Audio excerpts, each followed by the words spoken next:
Good evening. Welcome, welcome.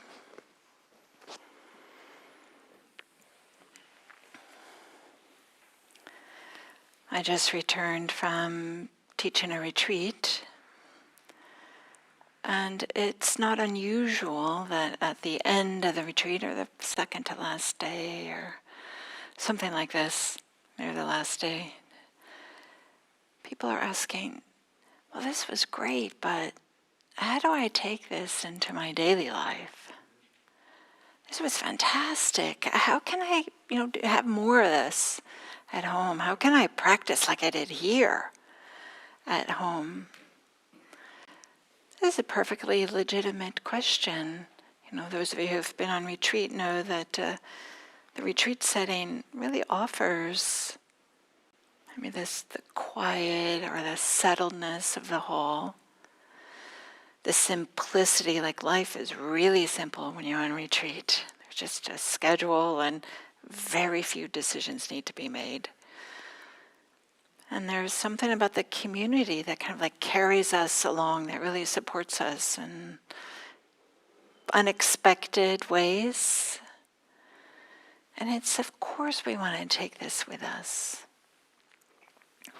So, more and more, IRC in particular, we're offering hybrid retreats that are in person as well as being online.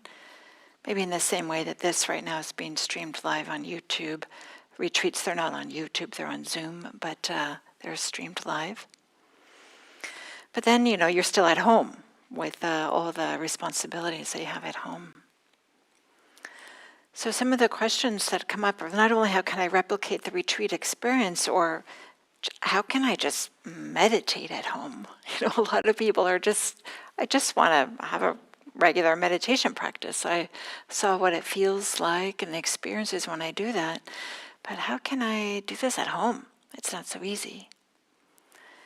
And I'd like to offer this evening a practice as a way that we can take our practice off the cushion into our life. Of course, I can also give you how to have a regular meditation practice on the cushion, but I'm going to talk about just one thing in particular to do off the cushion. That sometimes we underestimate how powerful this can be and how supportive it can be. We tend to think okay, it's either with my eyes closed sitting in a meditation posture, or it doesn't have value. It's something like this, or it's something, it has to look just like that. But imagine this. Imagine that you are at a family gathering, and somebody who is, important to you, that you love, but they tend to say the same stories over and over and over again. And this person comes up to you, and you're able to be there and just meet them with care and respect, and connect with them and hear that story again. Maybe there's more than one story, but in a way that you can feel that there's something in them that seems to relax or connect, or maybe there's a way in which they're a little bit more at ease, because you are able to meet them when they showed up. So this practice of listening is such a tremendous, powerful practice that supports our mindfulness practice off the cushion, a way that we can bring retreat practice or anything into our daily life. Listening.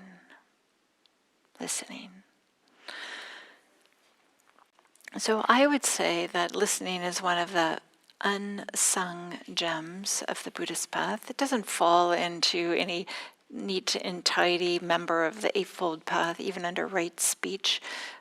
We don't hear much about listening.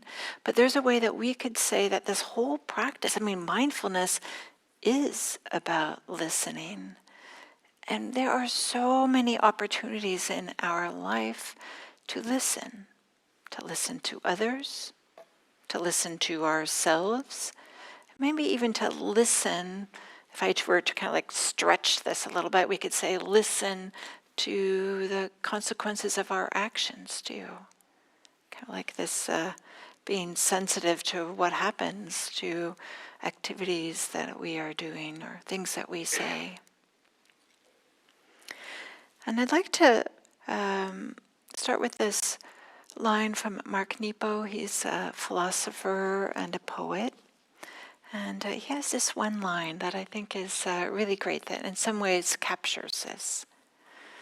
And in this talk, I'll unpack this a little bit. So Mark Nepo, he says, to listen is to lean in softly with a willingness to be changed by what we hear. To listen is to lean in softly with a willingness to be changed by what we hear.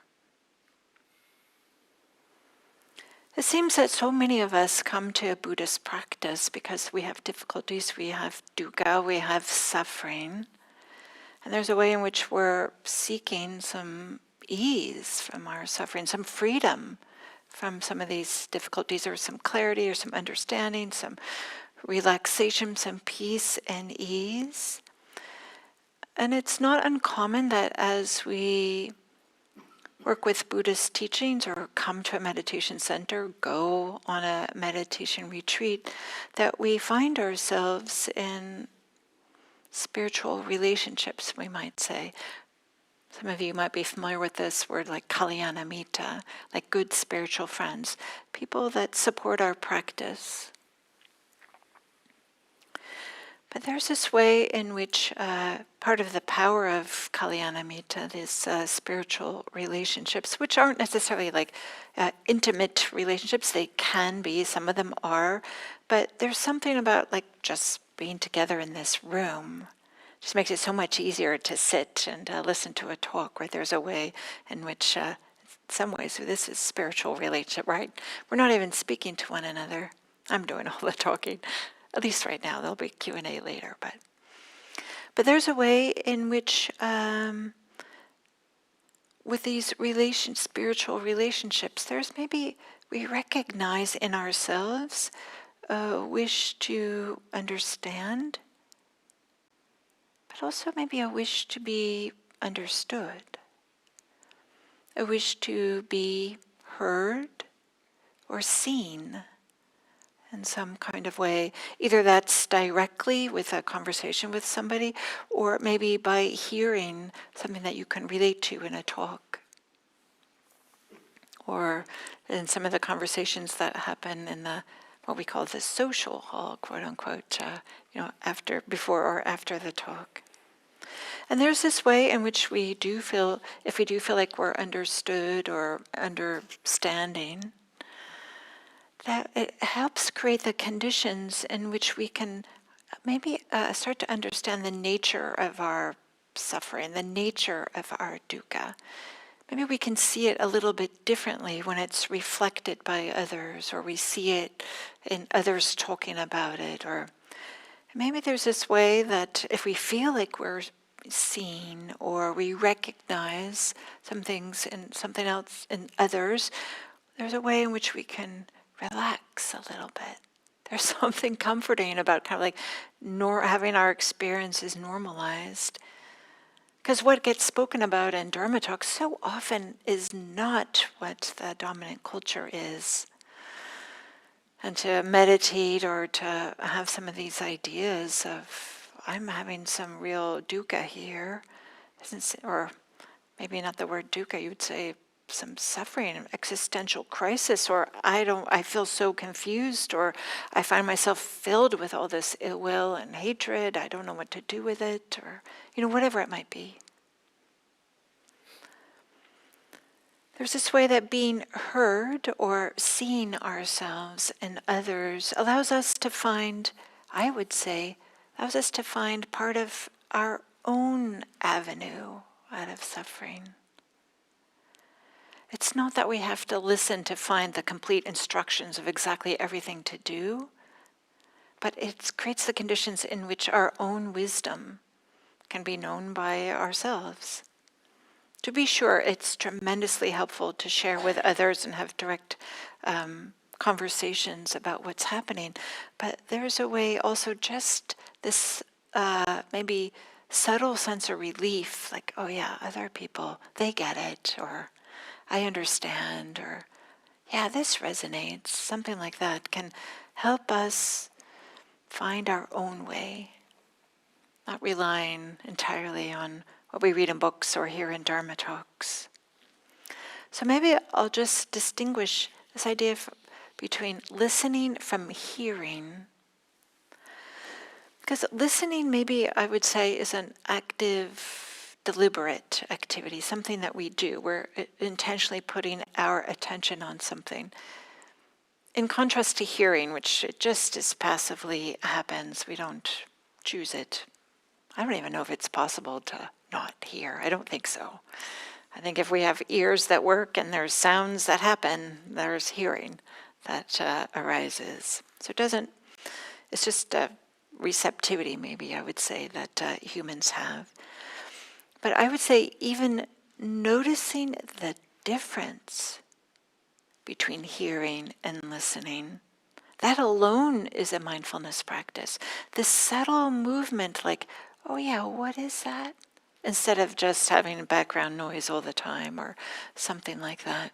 That alone is a tremendous practice because it's a subtle shift, which sometimes is from mindlessness to mindfulness, but just being sensitive to the difference between hearing and listening. And so there's this way that maybe to listen to others in a way that's impactful.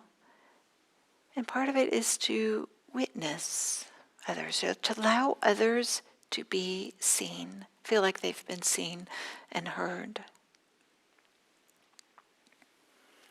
Sometimes on retreats, not sometimes, on retreats, I'm having practice discussions. Sometimes outside of retreats I do as well, of course. But on retreats, and during practice discussions, people will describe something that's happening in their practice. And I will often say, and they'll speak for a certain amount of time, and when it feels like the right time, I'm often saying, tell me more about something that they said. And then they will kind of like tell me more, and it'll unfold and unpack, and maybe there's a lot behind it, or there's a real fullness there. It is not uncommon for after I say, tell me more about this. And this is part of what I've learned as a Dharma teacher, and some of my sensitivities, what to pull out, to point to. Tell me more about this. And then they'll talk, and then I can notice there's a big, they kind of like a big exhale. Their shoulders go down a little bit more relaxed, a little bit more completely present there. Just by being witnessed, just by somebody listening. I didn't offer any, profound wisdom or anything like that. Just allowed them to say what needed to be said. Or I'm often saying, like again in practice discussions, I'm not sure about this. Tell me how this lands. So that's often kind of like a listening instead of like, okay, I have all the answers and sit still while I tell you what to do. Does anybody like that? I don't think so. I don't think so. So there's this way that listening it can be a way of witnessing. And we shouldn't underestimate how powerful that is. So often today, people feel lonely and disconnected. We've created a society that really promotes this. And we have these devices that we feel like we're connected, but we're not really. It's not satisfying in a way that we want it to be. So is there a way that we can pay attention to others without being distracted? For example, maybe your friend is saying something about about something that you have, maybe you both listened to a Dharma talk or came out of a meeting together or something like this. And maybe your friend is talking and they pause for a little bit, maybe while they're trying to think of a word or how to say something. And often there's this impulse in that little gap where we want to slip in something to say. Or we start thinking like, oh, okay, as soon as they finish up, I'm going to say my point, which is A, B, and C. You know, there's a way in which we disconnect a little bit and get busy with our own thoughts. Is there a way that you can notice, oh yeah, I'm crafting my reply here. I'm no longer really present with my friend. There's a way in which we're thinking that, okay, what I have to say is definitely more important, and I'm just kind of like waiting, when are they going to finish? This happens a lot. Does it need to happen? Is there a way that we can trust that when they're finished saying, that our reply, our response can arise? Maybe we'll have something completely different to say once we've allowed them to complete their thought. I have been in conversations with people and they're talking and talking and talking. I thought, oh, is this ever going to end? Like, because they already gone on to the next story, right? And they finish up one and they're going on to the next and something like this. And but what I've noticed is when I start to feel like, oh, should I interrupt or what should I do here? Most often, the vast majority of the time, people wrap it up. Oh, I'm sorry, I'm giving you a long story. So I just wanted to let you know this thing that happened. And then the people, if we give them the opportunity, they often will wrap up on their own. I'm not saying not everybody. There are people who can talk nonstop for hours. I've had this experience. It's quite something. But is there a way that we can trust others and trust ourselves that we will have a response at the end of when they've been speaking? And part of this choosing to avoid distraction, this is another kind of like way to, it's a mindfulness practice, such a strong support for our meditation practice. To notice, oh yeah, the mind is drifting into wanting to come up with a response or add something to the argument or something like this, or counter argument. But just to notice the mind is doing that and instead to choose to stay present, this is mindfulness practice. This is a little bit of mental discipline. This is the exact same movement, the exact same energy that we do when we're meditating on the cushion. But here, it's also supporting a connection with somebody. We don't know what impact it has on people to really connect with them. We don't know what impact it has for us to really feel connected with somebody, that somebody feels like we care, to express our care in this way. And then I've seen this many times, I bet you have too, that remarkable things happen when we leave space. When we don't jump right in, when we give our friend time to find words and to think about something, or even to say, is there anything more you want to say about that? It's not uncommon for people, to some of their wisdom, to just bubble up and be spoken out. Yeah, now that I'm saying this, I see that actually all these problems have the same issue, and I didn't really see it until I just started hearing myself tell this story to you, or something like this.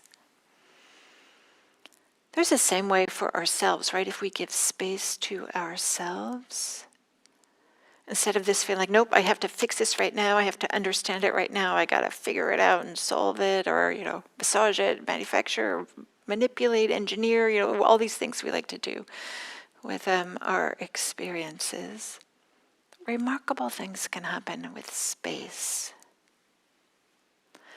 And that includes also, right, with our meditation practice. Can we just recognize the being lost in thought, hearing a sound, feeling the bodily sensations as we sit on the cushion or the chair. Same way, we can do this with somebody that we're speaking with. And I would say that, like really this attentive listening, this witnessing, we could say it's a somatic experience. It involves the body.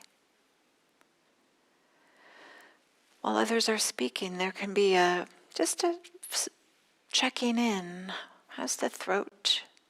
Is there a lump in the throat? Is the chest getting tight? Is the belly feeling relaxed? Or is there a sense of, I kind of do this with my hands, is to recognize sometimes there can be just this tightness when we're, I don't know, when we are no longer really listening and present and open and we really want to say something or we feel uncomfortable. So can we just be aware of like, oh yeah, what the body is doing, aware of our posture, which, and sometimes our posture can tell us some of our emotions. If we find ourselves with our hand on our hip, tapping our foot, right? Then we're like, oh yeah, okay, we're not really being present. Or these days, doing this, right? It's quite something. I'll just, as an aside, now that a lot of people have smart watches, I just notice the impact it has on me. So many people now are doing this when I'm talking to them because, ding, they got a little thing. And then I just feel like, oh, I don't actually want to talk to you anymore. It just kind of just takes all the energy out of the situation. So just a heads up about those of you who are or in smartwatches. Yeah. So what is our body doing? What's our posture? Are we fidgeting? Are we looking at our watch? Or are we paying attention? Are we have our eyes open, looking at the person who's speaking? This is part of this attentive teaching too, or attentive listening. In the same way, meditation practice, right? We are checking in with our posture. We're noticing, like, are we leaning forward, or sometimes our chin goes up, especially if there's a lot of planning. You can find sometimes people's chin goes up, or is there a way that we're slumping? Years and years ago, at the beginning of my meditation practice, I just didn't know that sometimes I would be like this with my chin towards my chest, kind of like a slumping during meditation practice. And somebody said to me, Diana, why don't you sit upright and take a good posture when you're sitting? And I thought, wow. Like I just started to notice, so I did, and how just metaphorically or literally so often in my life I had been kind of, collapsing into my practice. But just to be sensitive, collapsing into my posture, but to be sensitive to our posture and how when we're listening and when we're meditating, a tremendous practice. So listening to others, maybe witnessing and being attentive for them, but of course, listening to ourselves. And this is part of what the posture and the body can be about, is what's maybe underneath our listening. What kind of attitudes are we bringing, or what intentions are we bringing? It can be helpful to have some sensitivity to some of our conditioning. So often we want to help because we care, or because we feel a little bit uncomfortable that they are uncomfortable, and so we want their discomfort to end, so we try to help. Or there's also a way in which we want to be right. We want to be the one that has the answer. We want to be the one that gives them what they want. Sometimes people, they're sharing difficulties and problems with us, and we want to be the one that fixes everything, even before we fully heard or understood. Or maybe there's this way we just want to get our way. I don't care what your problems are. We don't think that, explicitly like that, but there's a way we just want to be right and get our way. It can be really helpful just to have this gentle inquiry. Is there any flavor of this seeping into the way in which we're meeting others and the way in which we're listening? Because if there's a way in which we feel some of these, like we want to be right, we want to be viewed favorably, we want to get our own way, our intentions are rarely 100% pure. So we don't have to beat ourselves up. We can just recognize, oh yeah, okay, I like to be right. Everybody likes to be right. Of course they do. I shouldn't say that. Some people like to be wrong. But well, just we have our preferences for how we are. But there's a way, if we are aware of our intentions, we can connect maybe with some deeper intentions. Like, yeah, I want to be right, and I want to not cause harm. And to just remember, oh yeah, okay, I want things to be done my way, and I don't want to cause harm. Or I want to be part of the solution. And this recognition that in order to be part of this solution, it's helpful for us to really understand what is the difficulty, the problem that needs a solution. Or maybe there's a way, or some of our deeper intention is we want to connect with others or work with others to solve a problem or find a way forward. Or we want to enhance our relationships, or we want to feel connection with people. So even though our intentions might be a mixture, we can just remind ourselves of some of our deeper connections as a way to support us for listening and being present for others. And also, there is also a teaching, of course, about this idea of generosity. It's like this is an integral part of a Buddhist practice. It's helpful to consider listening as generosity. It's a way in which we are being generous with our time, generous with our attention. This is a support for our practice. And maybe just as we give generously in other arenas without expectations for particular outcomes, is there a way that we can listen attentively without particular outcomes, just as a way to honor and respect the person that is in front of us or on the other end of the phone, as the case may be.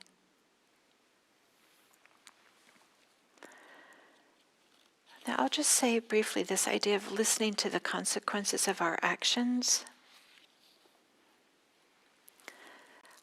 I remember this so well. This was years ago. There was a few of us that had met for coffee, and a friend was sharing about some difficulty that she was having, and she asked for some advice. And I listened for a little bit to understand what it was, that the difficulty was, and then I had an idea, and I just jumped right in. Okay, you know what you really should do is this, and then you should do that, and then you should do this, and then I just watched my friend kind of like, okay, thanks, yeah, I think I better go now. And then just the heartbreak I felt, like, oh yeah, just this jumping in with advice. So even though they had asked for advice, but just thinking like, oh, I've had it all figured out, and not really, I don't know, maybe implicit was like, I know and you don't know. Nobody likes that.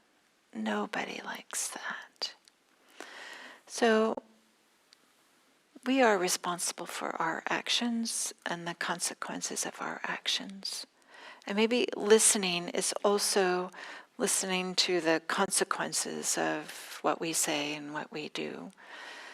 And my friend, at the time this was many years ago, I didn't really know how to find a way back. I didn't even quite understand at the time what happened. And she left, and me and the other person were like, oh, what happened there? And so just, I didn't immediately reach out to her, but just this recognition that it actually is, it's our responsibility when we recognize that maybe we've erred or harmed or behaved in a way that wasn't so helpful. Not to blame, like, oh, she wasn't ready to hear advice or anything like that, but just for us to recognize when our actions, the things that we do, does maybe cause harm, even though if it's slight harm. And for us to take the actions that seem appropriate to us.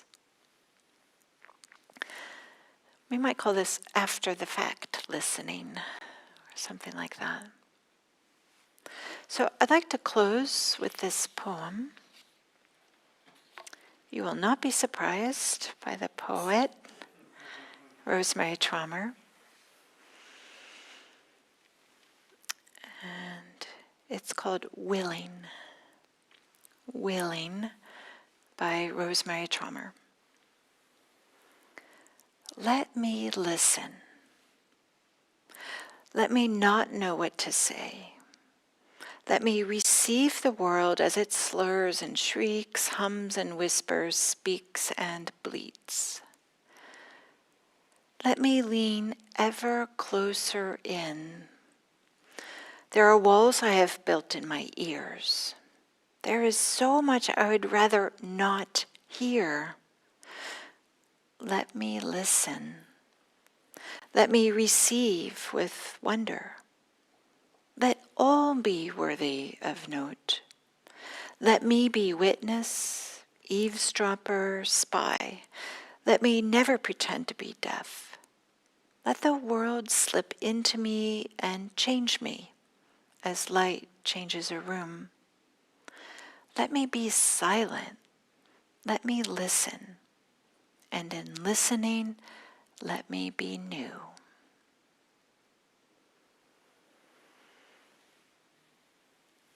And she includes an epigraph, a little quote at the top of this poem. It's by Mark Nepo, this poet and philosopher I quoted at the beginning.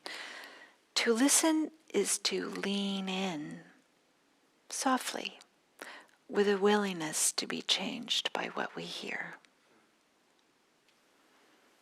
So listening as this practice that we can do all day, every day, many times a day maybe, as such a support for practice. There's a way in which we can think like, oh, practice has to be on the cushion or on retreat or at a meditation center or something like that. And to be sure, that's really powerful and helpful practice. But listening to others, to ourselves, after the fact listening, tremendous support for our life, for our community, and for our practice. Thank you. And now I'd like to open it up to some questions or comments.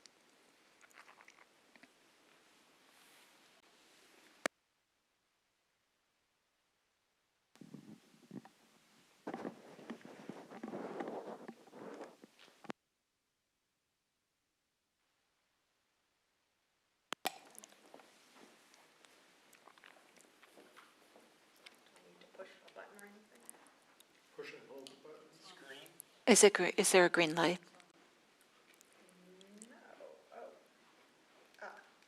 Here we go. Okay. Can you hear? I think so. Is it on? Is it on? Yeah. Okay. Okay.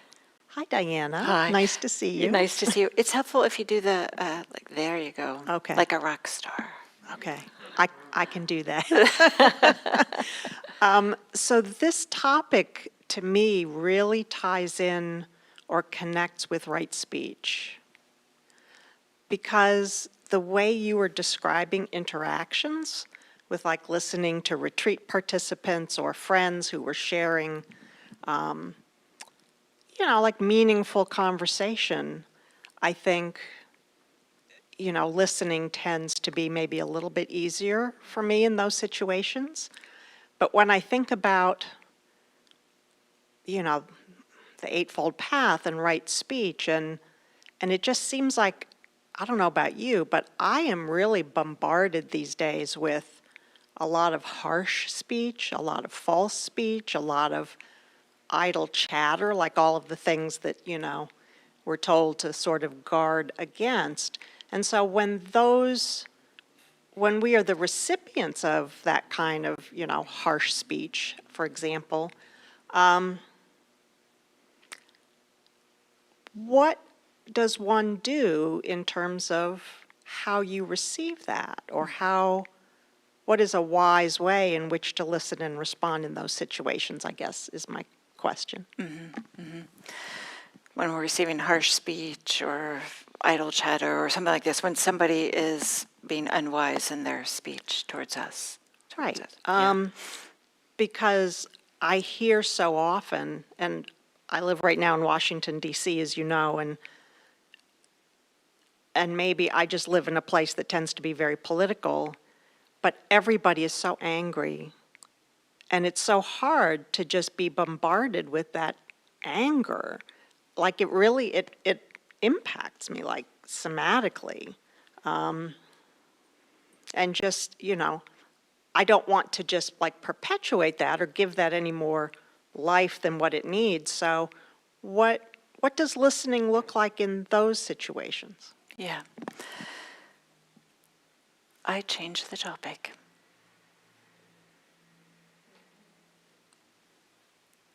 Yeah, I thought it was going to rain today.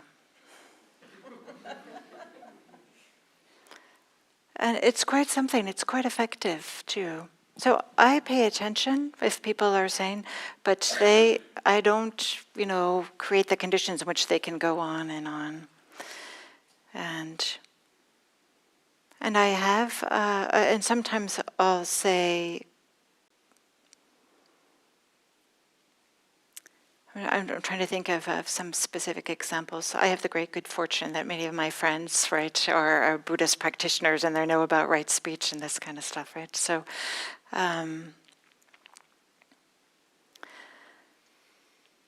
there have been times when I have said, I really need to use the restroom, and just extricated myself from just not wanting to, participate in that. Yeah, it's interesting how people can even bond over that, where if you don't want to engage in it, like that there's an element of being connected through being angry at, something that we might have in common, that it's almost like a little intoxicating. It's like an invitation to connect, but it's an invitation to connect in a way that's maybe not skillful. Yes, we call this like bonding through mutual outrage. Exactly. And I've even talked about before, now we have this, especially I would say probably in Washington, I'm imagining, there's this outrage industrial complex, we could say. The media, politics, it's just all about this. And then people are outraged if you're not outraged. Yes, exactly. And then they don't know what to do with you. Yeah. So anyway, I guess I'm just thinking about that in the context of what listening might be. Anyway, thank you. You're welcome.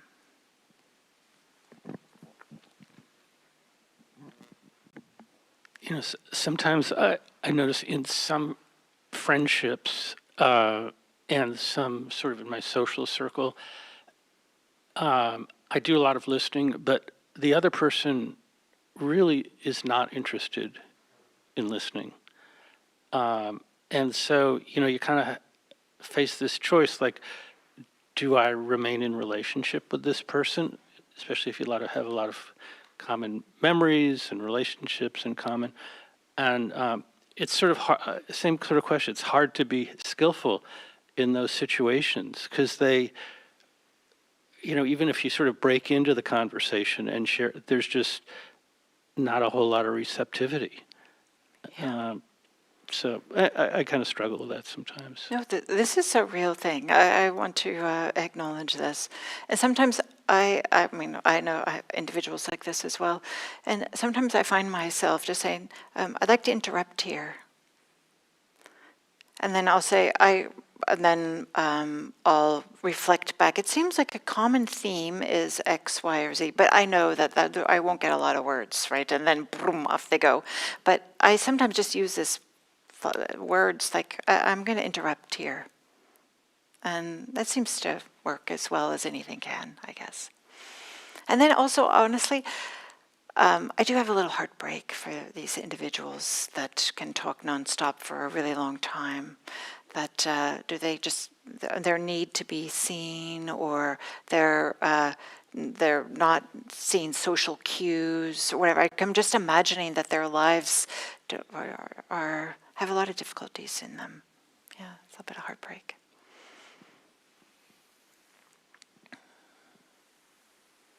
Maybe back here.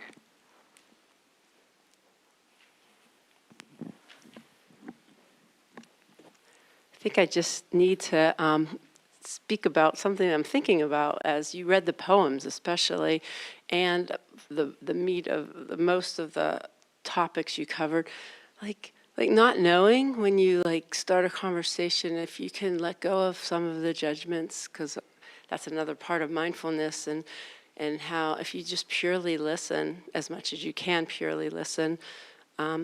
There's a better understanding, and there's less of me involved, and it's just hearing, and then I think both of those poems spoke to just I guess don't know, and you can be present with what that other person feels and says, because I know I have to do that all the time with my kids, with anyone really.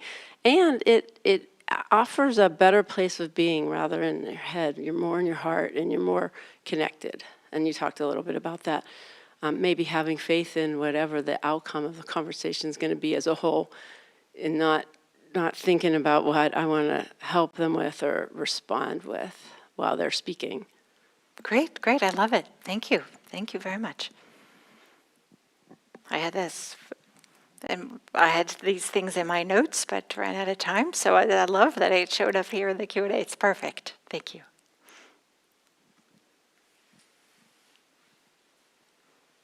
Anybody else have something they'd like to say?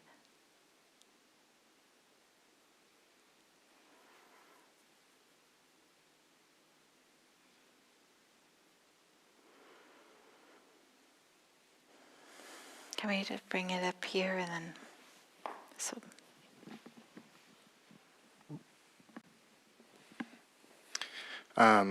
Really enjoyed this talk.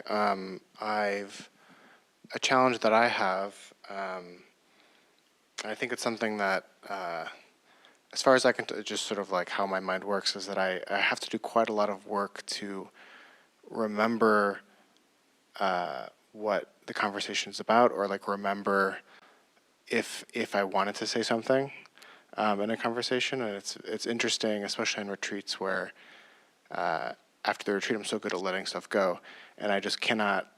It's so difficult to follow conversations for me, and so I feel like that's a really interesting balance for me around accepting, to not trying to, because I get super caught up in trying to remember this thing I was going to say, or there's a lot of efforting that then I'm not actually connecting and listening. And so I have to sort of balance this, want to participate and so that I, where I'm keeping track of maybe thoughts that I have or things that I want to, continue asking about, or questions that I have that I find interesting, but not be so distracted that, or not be so listening that I just forget all those things. So it's for me it's an interesting balance that I'm still exploring. Yeah, I'll say for me, I notice if I'm efforting to try to remember, I'm even doing this with my hands and shoulders right now. There's a little tightening that's happening. Okay, I got to remember this, and there's a way in which I'm not so longer present anymore. And I've discovered the more relaxed I am, the more just the memory comes of what the key points are or something. If I'm just being receptive, but if I'm trying to remember, sure, I'll remember something, but I will have missed the nuance of something. And this I learned by accident, or maybe just by being relaxed and realize, wow, I actually can remember things better when I'm relaxed. So I just offer this. And then I will also offer, if you don't remember anything, you can always say, wow, that was great. You know, it just slipped my mind, though. I had a question and now I don't remember it. That's perfectly legitimate. People, or wow, I found that was interesting, or I'm a little bit troubled, but now I can't remember. These are perfectly legitimate responses. Yeah, I agree. I love writing little bits down too, because then I can just let them go and stay connected, which is nice. So thank you. Yeah, you're welcome. Okay, so thank you. I wanted to close just by, may we lean in softly. Lean in softly to others, to ourselves, and may we be willing to be changed by what we hear. A willingness. Maybe we won't be changed. Maybe we'll realize, oh, no, that's not it. But just having this willingness. Thank you. And I'm wishing you safe travels home. Good night.